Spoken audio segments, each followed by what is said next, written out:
সব কাটা শেষ। পেঁয়াজ কুচি করলাম, রসুন, আলু, মাংস, হলুদ দিলাম মাংসের মাঝে, মরিচ দিলাম মাংসের মাঝে, লবণ দিলে একটা প্যান বইয়া সামান্য তেল দিলে মাংসটা আমি বাজিয়ে নিব। সৌদি আরবের মাংস খাইতে ভালো লাগে না, গন্ধ করে। মাংসটা সামান্য তেল দিয়ে আগে হালকা বাজিয়ে নিলে খাইতে ভালো লাগবে।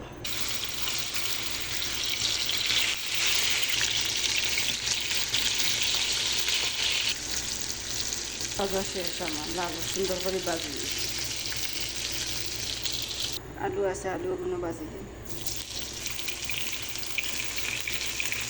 আলু বাজি লিয়েছি, আলু ভাজা শেষ। এটা রান্ধি মুখে সামান্য তেল দিলে পেঁয়াজ যে পেয়েছিলাম পেঁয়াজ দিলে রসুন দিয়েছি, রসুন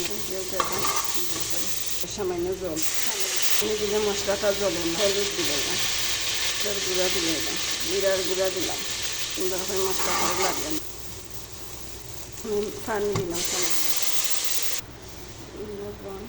মশলাটা কষা নিয়েছি। মশলা যত সুন্দর করে কষাই দেওয়া তো তরকারিটা বানা লাগবে। কম মশলা তরকারি দিবা লাগবে। বাজিয়ে পেয়েছিলাম মাংস, বাজিয়ে পেয়েছিলাম মাংসটা দিলে আলু বাজিয়ে পেয়েছিলাম আলুটাও দিলে সুন্দর করে একটা লাড়া দিয়ে মাংসটা বাটা করে কষাই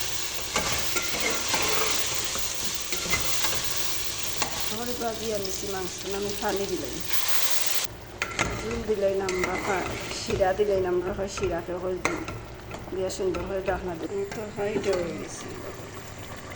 একটা বাটি মাছ তরকারি লামানি শেষ। তরকারিটা যদি ভালো লাগে তো ভিডিওটা লাইক কমেন্ট সাবস্ক্রাইব করবা।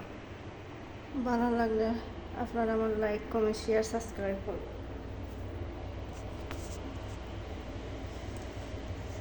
তরকারিটা ভালো লাগলে ভিডিওটা সাবস্ক্রাইব লাইক করিয়া দিবা। সালামু আলাইকুম, সবাই ভালো থাকুক।